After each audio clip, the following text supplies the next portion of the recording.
boneless, skinless chicken breasts that I have filleted, which means I have laid them flat on the counter or on the board, and I take my very sharp knife and I cut them in half lengthwise right down the center. So I actually get 2 pieces or 2 cutlets of chicken out of 1 chicken breast. We're also going to be dredging the chicken in a mixture of all-purpose flour. So I have a cup of flour and I have some seasonings. What I have here is a teaspoon each of sweet paprika, salt, pepper, garlic powder, and onion powder. So that's what we're gonna mix with the flour. We're gonna put everything in a bag and we're gonna give it a good dredge. I have 2 tablespoons of butter and 2 tablespoons of oil melting and heating up in my skillet. And then after we get this dredged, we're going to saute about 4 medium-sized onions. Yes, this has a lot of onions in it, so you can see there's about 4 cups. I filled up a quart jar. We're also going to be using about 4 cloves of garlic. We're going to use 4 cups or 1 quart of chicken stock. And then the best part is sour cream. I have a 16-ounce container of good quality sour cream. I usually only use Daisy brand, and that's what this is. So 2 cups of sour cream, and then to the sour cream we're going to be adding 1/4 cup of all-purpose flour for a thickener. And before we add the creamy stuff, we're going to have to add the paprika because it's chicken paprika. I have 4 tablespoons or 1/4 cup of good quality sweet paprika. I'm using Sejid brand. It's this brand that is the only brand of paprika that I ever use, especially when making chicken paprika or chicken paprikash. This is imported from Hungary, and all paprika is ground sweet peppers, bell peppers. So there's 4 tablespoons of sweet paprika and a teaspoon of salt, because the salt that we put in the flour, not all of it's going to end up in the pan. That's it. We're going to boil off about 1 pound of elbow macaroni. You can make your own homemade gnocchi or your homemade egg noodles or whatever you want, but this is a weeknight. I want this done quick. I want it on the table sooner than 4 hours from now. So we're gonna meet you. I'm gonna go ahead and dredge the chicken, and I'll be right back, and we'll go ahead and we'll do that. Okay, I'm just dredging the last 2 pieces of chicken. Pretty sure many of you already know how to do this, but for those of you who've never seen it done, I went ahead and I mixed up my flour and my spices in this bag. And we're just dipping each piece of chicken in here until it gets evenly coated. You don't want it to be too much, you just want it to be just right. So if you feel like you've got a lot of flour on there, then just go ahead and kind of knock it off the best you can. But you don't want it like swimming in flour, just enough to give it a little crisp. And now we're done doing that. I'm gonna meet you over at the stove and we will start browning the chicken off. Okay, we're gonna get started browning off our chicken, and I have my oil and my butter heated in my pan. I have this set over medium heat, and I'm just gonna go ahead and start putting my chicken in there. And you don't need to cook this all the way through right away. You just need to get a good brown on it so that we can, because we'll finish cooking this off later as it simmers in the broth before we make the sauce. So I'll go ahead and I will finish searing these off, and I will bring you back when I take out the last few pieces. This is going to take at least 4 minutes per side, and then you're going to want to flip them, and when they're nice and brown, you'll know it's time to turn them over. So I'll show you what that looks like when we come back. Alright, we finished browning off our chicken, and as you can see, it's nice and brown. It's got a little bit of crispness on the outside. Now that's not going to stay because we're going to simmer this in the broth, and it's going to pretty much go away. Now, I'm going to pour off just a little bit of this fat from the pan, only because there's a lot there and we don't need quite that much. There's about a tablespoon left in the pan. I'm going to grab the onions, get those in there, and the garlic, and just go ahead and give these a good saute. Just turn them around in that oil and butter mixture. This is going to help bring all the brown bits up off the bottom of the pan as well, because those are flavor. You don't want to lose those. You want to leave those in. Those are good flavor. Now I'm going to grab the paprika.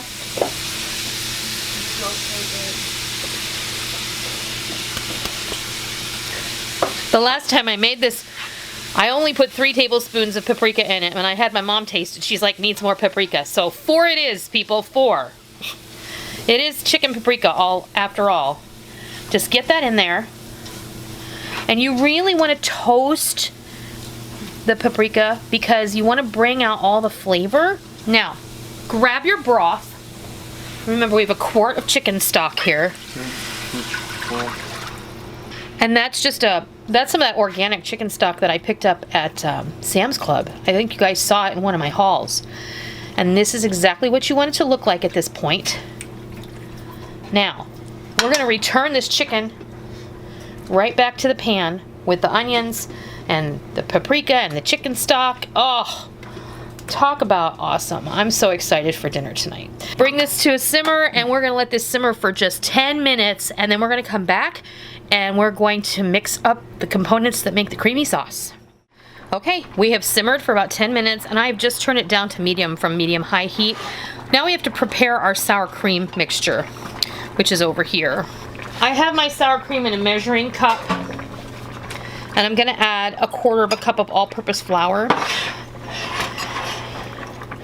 So basically what we're making is a liaison, if you know anything about that, like sauce making and everything else. So the flour and the sour cream is going to make the sauce thick and rich and creamy, and it's going to be delicious. Now we have to temper our sour cream. Now my sour cream is at room temperature. It's been sitting on my counter for about an hour. And what you want to do is you want to take about 1 cup of the sauce from the pan that's boiling, and you want to mix it in here with the sour cream. You see how it looks like it's going to curdle? But this is why we're doing this in the measuring cup, which is going to prevent this from curdling in the pan. This is going to help everything in the pan remain nice and creamy. Now I'm going to turn the heat off completely. If I can just tell you, if you could smell this, oh my dear, it is so amazing. It smells just wonderful. Now, you'd never want to do this when your heat is turned on. Now go ahead and pour your sour cream mixture into your pan. Go ahead and give it a good stir and get everything nice and incorporated with that cream, the sour cream and the flour. And the flour that we put in the sour cream is going to thicken everything up just a little bit and make this sauce silky and smooth, and it's just going to envelop that chicken. I am actually going to call this good and finished. Next, we're going to meet you back at the counter, and we're going to serve you a delicious plate of quick and easy chicken paprika skillet supper. Well, there you have it. Our complete chicken paprika skillet dinner is all ready to go. I plated it with our elbow macaroni and some home canned green beans, and just for fun I gave it a sprinkle of black pepper and some additional paprika for color so the pictures will be pretty. You know, we gotta do it. So I could not be more pleased, but just so you'll believe me, I'm gonna make Rick taste it. If I have to. I mean, he's already tasted it, folks. Alright? Oh, there is nothing better. I mean, this is one of those comfort foods from my childhood, and it is just intense and amazing. What do you think, babe? This is simply delicious. That is so good. I love it with elbow macaroni, but you can do it with egg noodles or homemade nokkedli, which is a Hungarian egg noodle. It's so good. You're gonna love this. Knocks it out of the park. Oh man. This is the perfect ending to a perfect day, and I hope you'll give it a try. Bachelor Stew is something that came to us when my stepdad joined the family. He would make this once a week when he was a bachelor, and he would eat off of it all week long. This is really just a one-pot pasta dish with meat sauce and whatever else you want to throw in there. Today we're going to be using about 1.5 pounds of ground beef. We're going to brown this up with a medium-sized onion, a nice scoop of garlic out of the jar, because I do keep garlic in a jar in my fridge, about a teaspoon of Italian seasoning, and some salt. We're going to add in a couple of cans of mushroom stems and pieces. If you don't like mushrooms, leave them out. I often enjoy adding bell pepper to this, but Micah doesn't really care for it, so we're gonna leave that out today. But whatever you like to put in your meat sauce, whether it's, peppers, onions, garlic, mushrooms. Some people like to put celery or shredded carrots. Diced zucchini would be nice in here. I'm gonna be using a large jar. This is a 45-ounce jar of our preferred shelf staple, which is our pasta sauce. This is the ragu, super chunky mushroom. You're gonna want a pound of short cut pasta. So this is not, you're not gonna want like spaghetti or angel hair. You're gonna want rigatoni or rotini or penne or like orecchiette or something that's smaller and more dense, because it's gonna work way better here. This pasta dish is going to be enough for my family of 4 for 2 dinners and maybe a couple of lunches. After you cook it and cool it, you can freeze your leftovers for up to 3 months. And I say this is shelf cooking because we have the meat in our freezer, we have these items in our pantry, we have onions in our cold storage, we have the garlic in our refrigerator, and we have Parmesan cheese in our refrigerator. So all those things comprise your personal pantry, whatever you can pull from to create a meal. So we're gonna move on. I'm gonna go ahead and brown off the ground beef with the onion and the garlic, and I'll be back and we'll start constructing this dish. All right, our ground beef is all browned off. You just, you know what, you guys, just brown this off like you would for tacos, which is also another great shelf cooking recipe. You can make your taco filling. When I make mine, I use my homemade taco seasoning. I throw in a can of Rotel, and I also sometimes throw in a can of drained black beans. That boosts everything up there. You can make that into burritos, or you can make baked tacos. If you guys want to see how to make baked tacos, let me know in the comments and we'll get working on that. Now we're just gonna add in our seasonings, our garlic. I'm just gonna give this a little bit of a turn. Our onions, garlic, and Italian seasoning and salt all in there. And now, because we're gonna be simmering this, the onion's gonna get cooked all the way anyhow, so just give this a good stir. And be sure to, if you guys don't like ground beef, you use whatever you like. Ground chicken, ground turkey, ground pork, anything really will work here, and use what you have.